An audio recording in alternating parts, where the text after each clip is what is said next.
السلام علیکم ناظرین، کیا حال ہے؟ میں امید کرتا ہوں آپ لوگ خیر عافیت سے ہوں گے اور آپ لوگوں کی عافیت خیر ہی مطلوب ہے۔ آپ کا ہوسٹ سمر گوندل فوڈ اسپیشلسٹ آج ایک نئے ٹاپک کے ساتھ آپ کی خدمت میں حاضر ہے۔ اچھا ناظرین، کچھ لوگ کمپلین کر رہے تھے کہ آپ کہتے ہیں کہ اگر آپ موٹاپے سے بچنا چاہتے ہیں تو پروٹین لیں، یعنی کہ آپ گوشت لیں۔ تو یہ مہنگائی کے دور میں بہت مہنگا ہوتا جا رہا ہے، تو اس کی ریپلیسمنٹ کیا ہے کہ اگر آپ کو گوشت افورڈیبل نہیں ہے، بیف چکن افورڈیبل نہیں ہے، فش افورڈیبل نہیں ہے، تو ہم کیا کر سکتے ہیں؟ تو اس کے لیے آج میں آپ کو ایک ایسی چیز بتانے والا ہوں کہ جو اس چیز کو ریپلیس کر سکتی ہے اور ہمیں پروٹین اتنا ہی دے گی۔ وہ ہیں چنے ہیں، لوبیا ہے، دالیں ہیں۔ تو یہ چیزیں بھی ہمیں اتنا پروٹین دے سکتی ہیں، لیکن پھر بہت سے لوگ اس میں سے یہ کہتے ہیں کہ اگر ہم یہ چیزیں لیتے ہیں تو وہ ہمیں گیس کا پرابلم کرتی ہیں، ہمیں بدہضمی کرتی ہیں۔ تو اس کا حل بھی آپ کو بتاتا ہوں کہ وہ کیا ہے۔ ناظرین، ہم نے کرنا یہ ہے کہ آپ کے پاس چنے ہیں، لوبیا ہے یا کوئی بھی دالیں ہیں، آپ نے انہیں کیا کرنا ہے، آپ نے انہیں یعنی کہ مسر ہیں، کالے چنے ہیں، سفید چنے ہیں یا مسر ہیں، تو آپ نے انہیں کیا کرنا ہے، آپ نے انہیں بھگو کے رکھ دینا ہے پانی کے اندر۔ جیسے ہی آپ اسے 24 گھنٹے رکھیں گے، اس کے بعد آپ نے اس پانی کو تبدیل کر دینا ہے اور تقریباً 8 سے 10 گھنٹے کے لیے پھر بھگو کے رکھ دینا ہے۔ اس کے بعد آپ اسے نکال لیں اور اس پہ آپ نے گیلا کپڑا ڈال دینا ہے اور ہر کچھ گھنٹوں کے بعد اس پہ ہلکا ہلکا پانی کا چھڑکاؤ کر دینا ہے۔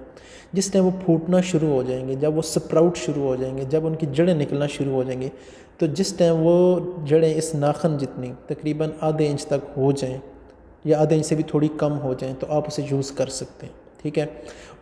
یہ جو ہم نے اسے پھوٹنا بھی کہتے ہیں اردو میں، یا ہم نے اسے گرو کرایا یا ہم نے سپراؤٹ کرایا، اس کا فائدہ کیا ہے؟ اس کے ناظرین بہت سے فائدے ہیں۔ سب سے پہلے میں آپ کو بتا دوں کہ اگر آپ کو یہ چیزیں کھانے سے گیس بنتی ہے یا بدہضمی ہوتی ہے تو وہ نہیں ہوگی۔ وہ کیسے، میں آپ کو بتاتا ہوں کہ ناظرین یہ جو ہم چیزیں کھاتے ہیں، چنے یہ ہو جاتے ہیں، ان کے اندر کیا ہوتا ہے، مونوسیکرائڈز ہیں، ڈائیسیکرائڈ ہیں، اولیگوسیکرائڈز ہیں۔ یہ کیا ہوتے ہیں؟ یہ ایسا فائبر ہے جو ہضم نہیں ہوتا۔ تو کیا ہوتا ہے کہ جو ہمارے گٹ کے اندر، ہماری انٹسٹائن میں جو بیکٹیریا موجود ہوتا ہے، وہ اس کی فرمنٹیشن کر دیتا ہے، جس سے کاربن ڈائی آکسائڈ پروڈیوس ہوتی ہے، تو آپ کو گیس کا پرابلم بار بار بننا شروع ہو جاتا ہے، ٹھیک ہے۔ ایک تو یہ مسئلہ جو ہے نہیں ہوگا۔ دوسرا کیا مسئلہ ہوتا ہے کہ جو فائٹک ایسڈز موجود ہوتے ہیں اس کے اندر، چنوں کے اندر، لوبیے میں یا دالوں میں موجود ہوتے ہیں، وہ کیا کرتے ہیں، وہ کچھ منرلز کو اپنے ساتھ بائنڈ کر لیتے ہیں، وہ بھی نہیں کریں گے۔ اور آخری جو اگر آپ کو بدہضمی کا مسئلہ بنتا ہے، وہ اسی گیس کی وجہ سے بنتا ہے، تو وہ بھی نہیں بنے گا۔ لیکن اس کے علاوہ کچھ بہت زیادہ فائدے ہیں۔ وہ کون سی فائدے ہیں؟ تو میں آپ کو کچھ بتانا چاہتا ہوں۔ اگر یہ سپراؤٹس آپ لیتے ہیں، ان چیزوں کو آپ پھٹا لیتے ہیں، تو اس کا کیا فائدہ ہے؟ میں اس کا سائنٹیفک ریفرنس بھی اٹیچ کر دیتا ہوں تاکہ آپ لوگ خود بھی پڑھ سکیں۔ یہ فوڈ سائنس اینڈ ٹیکنالوجی کے جرنل میں باقاعدہ ایک ریسرچ پیپر پرنٹ ہوا تھا، میں اس کا ساتھ لگا دیتا ہوں تاکہ آپ اسے خود بھی دیکھ سکیں۔ وائٹامن اے 285%، 285% تک انکریز ہو جاتا ہے۔ B1 وائٹامن جو ہے 208%، B2 515%، B3 256% تک۔ وائٹامن سی کا بھی لیول انکریز ہوتا ہے۔ اسینشیل فیٹی ایسڈز بھی انکریز ہو جاتے ہیں، بڑھ جاتے ہیں۔ منرلز جو ہیں وہ بھی ان کی تعداد بڑھ جاتی ہے، اور سب سے بڑھ کے پروٹین بڑھ جاتا ہے، یعنی کہ وہی چیز جو ہمیں گوشت سے ملتی تھی ادھر بھی بڑھ جاتی ہے۔ اب میں آپ کو اگزامپل کے لیے تھوڑا سا سمجھاتا ہوں وہ کیا ہے۔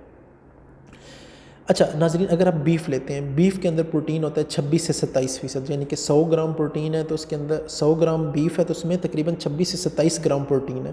ہم چنے لے لیتے ہیں، چنوں میں کتنا ہوتا ہے؟ 20 گرام پروٹین ہوتا ہے۔ اگر آپ انہیں پھوٹ لیتے ہیں، پھٹا لیتے ہیں، تو اس سے کیا ہوگا؟ اس میں 30% انکریز ہو جائے گا، یعنی کہ اگر 20 گرام تھا تو اب 26 گرام ہو جائے گا، یعنی کہ تقریباً آپ کو بیف کے برابر ہی پروٹین ملے گا، بیف کے برابر ہی غذائیت ملے گی۔ بات کلیئر ہوئی؟ اسی طرح دالیں ہیں، لوبیا ہے، اس میں 21% ہے تو وہ بھی تقریباً 25-26% آ جائے گا، چکن کے قریب آ جائے گا۔ چکن میں تو چلو 25 سے 30% ہوتا ہے، یعنی کہ ان کے قریب آ جائے گا۔ اور دوسرا کیا میں نے بتایا آپ کو، بدہضمی نہیں ہوگی۔ ایک بات، آپ کو گیس کا پرابلم نہیں بنے گا۔ اچھا، ایک اور میں آپ کو بتاؤں کہ کچھ آپ کو ڈاکٹر حضرات کہیں گے، تو وہ میں آپ کو اس کا پہلے بتا دوں کہ اس کا آنسر کیا ہے۔ وہ کہتے ہیں کہ یہ کچھ منرلز کو بائنڈ کر لیتا ہے، اس کے اندر جو فائٹک ایسڈ موجود ہوتے ہیں، ٹھیک ہے، کر بھی لیتے ہیں۔ کس کو بائنڈ کرتے ہیں؟ زنک کو بائنڈ کر لیتے ہیں، میگنیشیم کو بائنڈ کر لیتے ہیں، آئرن کو، کیلشیم کو بائنڈ کر لیتے ہیں۔ اب زنک کس لیے چاہیے ہوتا ہے؟ آپ کے تھائرائڈ گلینڈ کے لیے، زخم جو ہے ان کے ہیل ہونے کے لیے، اور آپ کی جو بلڈ کلاٹنگ ہوتی ہے، یعنی کہ زخم کے اوپر جو خون جمنا شروع ہو جاتا ہے، اگر نہیں ہوگا تو وہ جم جائے گا۔ تو جب آپ یہ پھٹائیں گے تو اس سے کیا ہوگا کہ جو فائٹک ایسڈ ہے یہ بھی ٹوٹ جاتا ہے، اور جو اس کے اندر اولیگو ڈائیسیکرائڈ جو آپ کو گیس کا پرابلم کرتے ہیں، ان کی بھی بریک ڈاؤن ہو جاتی ہے، اور پھر وہ آسانی سے ہمیں ہضم ہو سکتے ہیں اور ہمیں گیس کا پرابلم بالکل نہیں بنائیں گے۔ ناظرین بات کلیئر ہوئی؟ پھر آئرن ہے، اس کا ہمیں کیا فائدہ ہوتا ہے؟ آئرن ہمارے ریڈ بلڈ سیلز میں ہیموگلوبن کے لیے چاہیے ہوتے ہیں، جو آکسیجن کیری کر کے ہمارے ہر سیل و ٹیشو تک لے جاتے ہیں۔ اس سے کیا ہوگا کہ ایک تو اس کی اماؤنٹ انکریز ہوگی، یہ بائنڈ نہیں ہوگا تو آپ چلتے پھرتے ہیں آپ کا سانس نہیں پھولے گا۔ کیلشیم ہماری ہڈیوں کے لیے چاہیے ہوتا ہے۔ تو ناظرین اب آپ نے کرنا کیا ہے، کیا اسے آپ نے ویسے سلاد میں یوز کرنا ہے؟ تو میں آپ کو بتا رہا ہوں کہ بالکل ایسی غلطی نہیں کرنی، ایسی غلطی بالکل نہیں کرنی۔ آپ نے جب بھی یوز کرنا ہے اسے بوائل کر کے کریں یا اسے باقاعدہ پکا لیں، ٹھیک ہے؟ پکانے سے کچھ وائٹامن منرلز لاس ضرور ہوں گے، لیکن کسی قسم کی آپ کو کوئی بیماری نہیں ہوگی، آپ کو کوئی بدہضمی نہیں ہوگی، گیس کا مسئلہ حل نہیں ہوگا، آپ کو گیس کا پرابلم نہیں ہوگا۔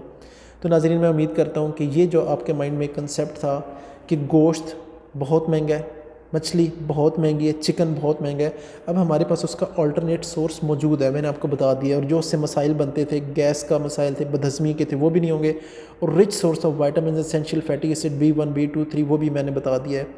اور اب آپ نے ایسے کرنا ہے، اسے کو ڈیلی نہیں لینا شروع کر دینا، آپ اسے پہلے ویکلی صرف 2 دفعہ لیں، پھر 3 دفعہ لیں، اور I think more then enough ہے اگر آپ اسے ویک میں 3 دفعہ لے رہے ہیں، آپ کی پروٹین کی ریکوائرمنٹ پوری ہوگی، موٹاپا آپ کا کم ہونا شروع ہو جائے گا، بلڈ پریشر کنٹرول ہونا شروع ہو جائے گا، اور شوگر سے آپ بچے رہیں گے، کیونکہ ایٹ ونس آپ کی شوگر لیول میں ہائیک نہیں آئے گا، ٹھیک ہے؟ اگر ناظرین کسی قسم کا کوئی کویسچن ہو تو آپ مجھ سے کمنٹ باکس میں پوچھ سکتے ہیں۔ اپنے ہوسٹ سمر گوندل کو اجازت دیں۔ اللہ حافظ، اور اپنے پیاروں کا خیال رکھیں۔